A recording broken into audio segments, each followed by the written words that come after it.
what are you doing Wednesday the 21st, Jeff? I'm hanging out with you and hopefully a bunch of our patrons. What? Because I did not see that coming. I know. I scheduled it without your knowledge, but it's happening Wednesday the 21st, 5 p.m. Pacific time. Be there. If you want to learn how, go to patreon.com/wehaveconcerns.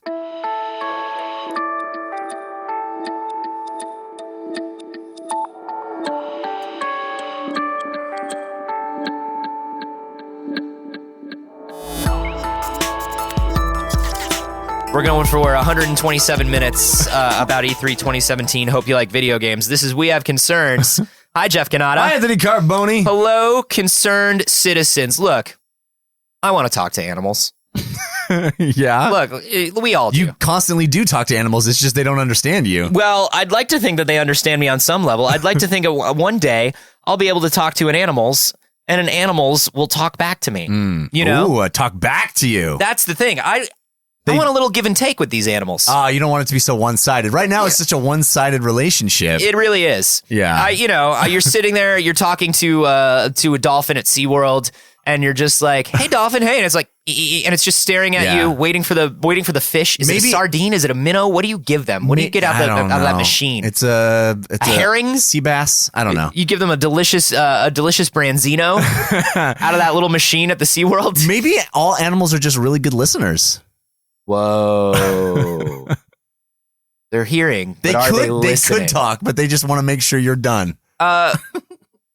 Dolphins and gorillas, I think, are the two that we generally assume we could potentially communicate with in some sense. Coco, isn't Coco like signing all the time? It's just like a sign fest. It's Seinfeld over here. It's like we're talking, we're jabbering, we're sitting down at the. What's the deal with all those bananas?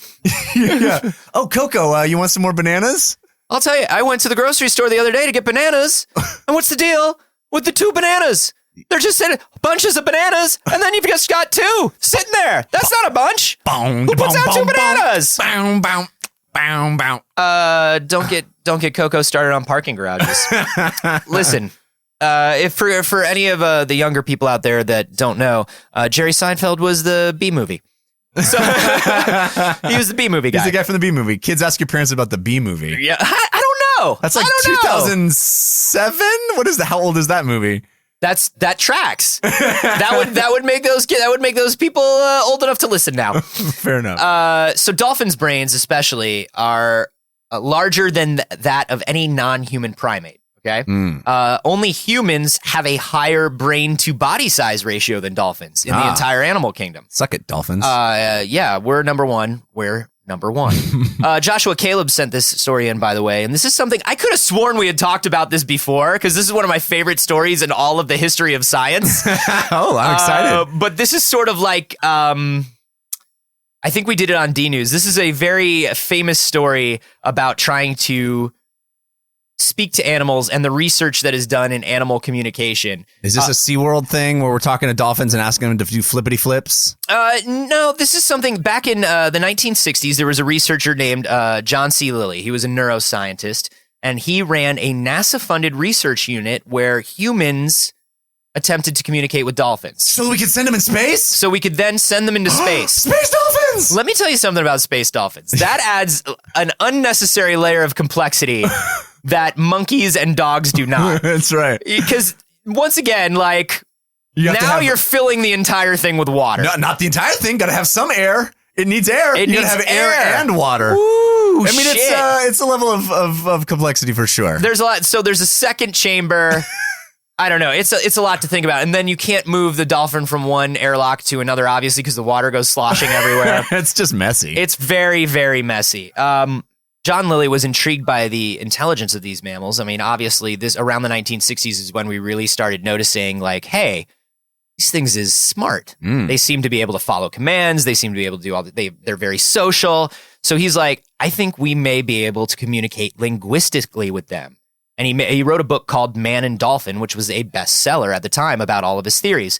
So the book's success caught the attention of NASA scientists, particularly from the SETI division. Because NASA scientists are always looking to option great books. Yeah. They were like, what could be a prestige 12 episode Netflix or Hulu? We'll go to Hulu. Yeah, we'll go to Hulu. The Handmaid's Tale has really changed the game. The landscape is a little different. I'm willing to go to a Hulu now. They're always looking to make those sweet deals. But they were looking, particularly SETI was looking, right? Because in the 1960s in SETI, you had Frank Drake, you had Carl Sagan, you had all these people that were like, how are we going to know when an alien speaks to us? It's like, if we can start with animals, because they don't have this, they don't have anywhere near the same linguistic structure. Right, yeah. Noises, everything, sounds, the ability to, everything is different. So they went, they gave Frank Lilly a bunch of money. They went to, in 1963, they went to the island of St. Thomas. They nicknamed themselves the Order of the Dolphin. This is real. I'm into this now. All of a sudden, did they have with their hoods? There were definitely hoods and symbolism, robes. Some iconography that they commissioned. Jeff, it's weirder than hoods. Okay. Are you ready for this? I'm ready for this. Tiny little dolphin hats, maybe? No, Jeff, I'm telling you, you don't see it coming. Okay. So they went to learn Dolphinese. That's what they called. They had 3 dolphins: Peter, Pamela, and Sissy. Okay. And they start like running all these projects. They start like trying to listen through radios and play sounds back and do all the things you would think they would do. And then they had an epiphany, Jeff. Oh, I can't wait for the epiphany. There is a way that we can open up these dolphins to communication and open up ourselves a little bit more to maybe patterns that we're not seeing in these dolphins. Make out with them. LSD. LSD to the humans or the dolphins? Yes. We're all going to trip together. But mostly the dolphins, but sometimes the researchers. This but was mostly the 60s, dolphins. wasn't it? This is research in the 60s. Wait, let's just throw drugs at it. Well, look, this is basically, if you're tracking this whole thing, you could make a Mad Men about this, where it starts off, because this was 1963 when it started, right? Everybody's in suits and flannel hats, and they're like, we got to be prepared for when we get to the stars. We're going to talk a science to a dolphin, and a dolphin's going to talk back, and I'll tell you what. I love the American family. Me too. Good job, Roger. Good job to you too, Don. And then we get to like season 4, 1967, which is when Lilly goes, oh, LSD might do something. And that's when like Don's going on trips to California and like Roger's growing his hair out. Yeah. So this is what's up. They gave LSD to the dolphins because they noticed that it makes them much more vocal. They noticed it because they dropped. They noticed it because they did it anyway. They dropped a tab into the. Oh, you can't notice it unless you do it. Oh fuck! I dropped a whole tab into little Paula's tank. Oh fuck! Oh fuck! Oh fuck! Well, it would be like a sheet into a tank. Yeah, it would be like it would be pretty intense. But yeah, they dropped it all in. I can't imagine like the memo. That's where the term dropping acid came from. That's right, because they dropped it on accident. Yeah. And just caught on. I can't imagine the memo that was sent to NASA about like, we have a theory. We haven't tried it, but we know it's going to work. But we have a theory. Haven't tried it. Once again, none of us have tried it. P.S. We're super high right now. We're super high right now, but we're not high right now. Do you know that we're high right now? They totally know. Why am I typing all this? Am I typing all this? So what's up is they started doing this. They gave them LSD. They became more vocal, but unfortunately, they still couldn't fucking understand them. They couldn't understand them. They were unable. Weirdly, when they don't talk a lot, we can't understand them, and when they talk more, we still can't understand them. It's so weird.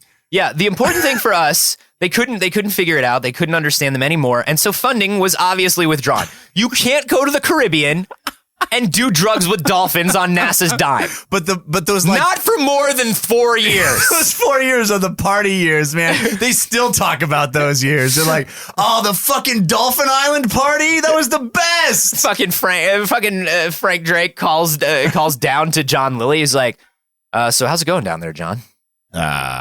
It's going really good. Okay. It is going really, really good. So we're not getting like a lot of data from you. Data. No data. No data. Okay. But we are sending seems like we're sending more and more money and red vines. Like we're sending a lot of red vines. I'm so glad you brought up the red vines because we need like 6 more tubs of red vines. What are you doing? Why do you need the red vines? I don't understand your research now. I'm so hungry right now, bro. Also, this dolphin sees me. But are you... So you're speaking to it? No, God, no. But it won't shut the fuck up. Wait, and it stares at me and it just fucking chirps, man. It just fucking chirps and stares. No, we know that. That's where we started. Has anything else come of this? Have you found any neurolinguistic patterns? Have you found any? I'm going to be honest with you. I fucked a dolphin. I fucked a dolphin real good. Jeff, it's real interesting that you bring that up. If I may drop character for just a moment and let you know that it's... Did it just get real? Very interesting that you brought up the dolphin fucking. No, tell me that there wasn't dolphin fucking. Jeff. At the island resort of love with all the drugs. Who would have thought that there was a hole and somebody would fuck it? Well, Jeff. It's not. Things started getting real weird, Jeff. Oh, man. Right in 1967, after about a year of this LSD-based research, Lilly and his team have described, like, they had to describe their findings after they lost funding, right? It's like, hey, man, wrap it up. Lilly wrote, the important thing for us with the LSD and the dolphin is that what we see has no meaning in the verbal sphere. We are out of what you might call the rational exchange of complex ideas because we haven't developed communication in that particular way yet. Oh, but we're working on a level that's so far above rational. We fucking know each other. We feel each other. We love each other. We have developed a silent language, half of which the dolphins have taught us. They will tell us when they don't want us in the pool. They will tell us when they do want us to come in. They do this by gestures, by nudging, stroking, and all of sorts of this nonverbal, non-vocal communication. Particularly when you want to talk about this physical, nonverbal communication, one of the dolphins, Peter. You remember Peter? Peter apparently, from what the scientists are saying, from the researchers are saying, developed a sexual interest in a female researcher named Margaret Lovett. It was all, wow, too many. Margaret Lovett and Peter the dolphin. And no, you don't get more than one dad joke this episode. Please. It's too easy almost. Peter and Lovett, come on. It's all Peter's fault, though, she said, right? He came onto her. She was the... When Peter would come over and be obviously sexually aroused, Margaret would regularly, manually stimulate Peter. Oh, boy. For science. It was science. Peter, I'm sure, appreciated this very much. Scientifically? Scientifically. Sure. Obviously. Jeff, shit got real weird with the Order of the Dolphin. Oh, you think? Shit got real weird in the Dolphin House, It's almost like when you sequester yourself on a magical Caribbean island with dolphins and drugs. It's almost like that's a recipe for some weird shit going down. Yeah, almost. I mean, we have too small a sample size to know. It only really happened once. And I'll tell you why it only happened once, Jeff. You might be surprised to find that the failure of Lilly's experiments and the controversy surrounding his unscientific methods actually affected actual scientists' abilities to get funding for communication work with animals for years, and especially with dolphins. Like especially with drugs. Yo, nobody's touching dolphin science after that, right? Right. This is like what's going on with Bachelor in Paradise right now, you know? Like, yo, shit got real weird. Yeah. Maybe we should take a break from the whole reality show thing. Yeah, maybe we should rethink reality shows where we put people on an island together, keep them the most drunk they've ever been, and try to get them to have sex on camera. Maybe that's not a thing we should do to human beings. My favorite thing about this story is that the dolphins, the LSD, the fucking, the interspecies fucking, manual stimulation. Manual stimulation. It's not super weird. There's no butt stuff. It just says manual stimulation. We don't know how, Jeff. My favorite thing is the fact that they all fucking dropped acid and they came out of it saying, listen, we didn't get any verbal communication, but we're super sure we're communicating on a certain level. There are levels. There is no doubt that we are connected on a certain level. Which, like, you're basically coming out and saying the thing you knew going in, which is dolphins seem to be gesturing and trying to talk to us. But you got so lost in your fucking drug-induced haze for 4 years that you came out going, dude, do you know that dolphins are kind of smart? They're so smart. And it's like, John, you went in there a fucking respected scientist and a best-selling author, and you came out there a dolphin fucker, man. Yeah, I came out a dolphin fucker. But what a 4 years, man. Those are 4 years we'll never forget. Poor Peter. He comes out the other side like, what's he going to do? No one's going to manually stimulate him now. This is like that kid that married his teacher. You're right, yeah. And it's just like, you don't know, kid. You don't know what you're doing. You just found the first person that would touch your blowhole. The dolphin says it's consensual. But we don't know that the dolphin actually says it's consensual. Right. But the dolphin looks like it's saying it's consensual. If only we had more data on how dolphins consent to things.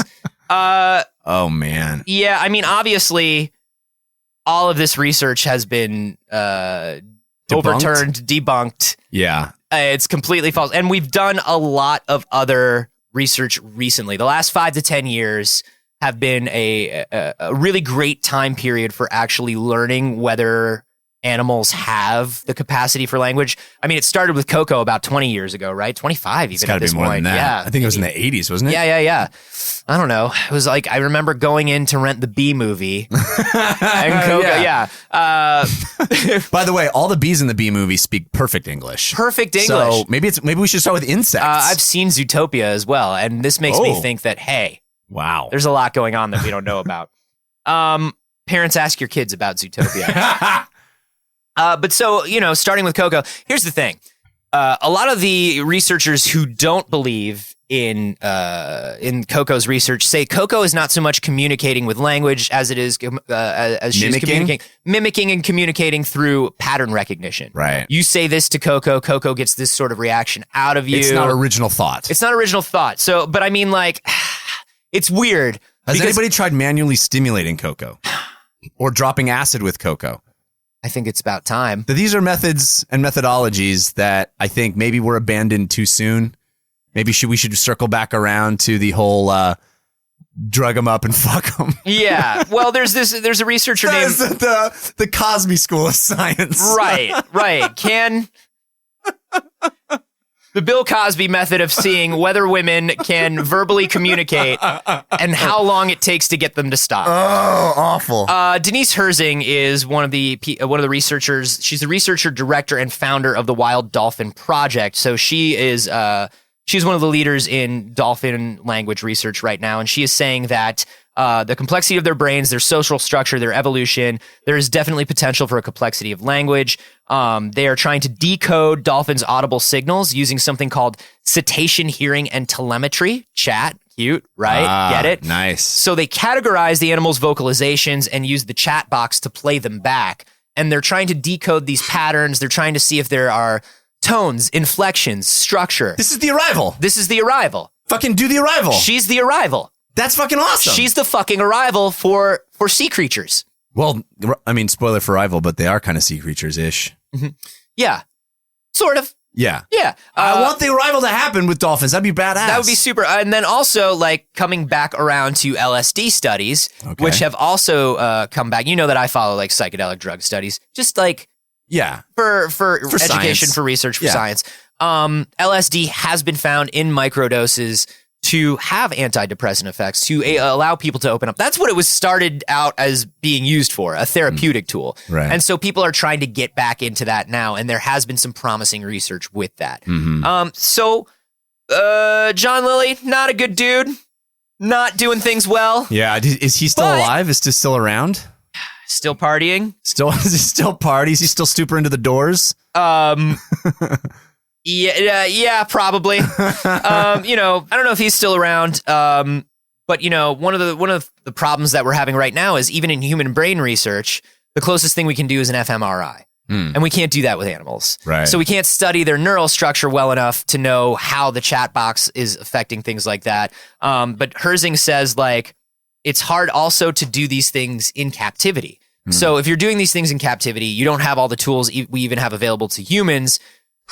captivity changes an animal's behavior. Right. Then you add LSD, which also changes an animal's behavior. Like, there was nothing about this. She tries to use the chat box in the wild naturally with dolphins where they are. Yeah, so, I mean, Lilly's, if he's still alive and he's still out there, hopefully the methodology has evolved, is all I'm saying. It's nuts, man. The idea that you would have to, like, go out into the wild and attempt this, it feels like there's so many variables there that would be problematic. It would make this kind of research really difficult. It's a super interesting field. I'm really into it. There are a couple books that I've read about it recently, and I'll send them to you so you can put them in the description. Sure. Get the names and authors in there because it's really amazing. Do you guys think certain animals have the ability to communicate with us, if not fully and as nuanced as humans can communicate with one another?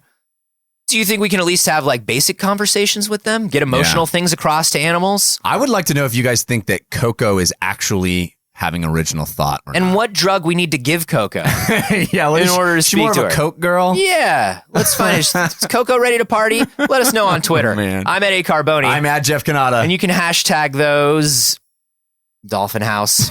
Dolphin House. And hey, guys, by the way, a Clash of Concerns still going on. We are marching through old episodes of the show a month at a time to find out what your favorites are in the hope of creating a pantheon of the greatest episodes of the show for you to send to friends, other people interested in the show, and to welcome newly concerned citizens who might just stumble upon the podcast on their own. So we need your votes.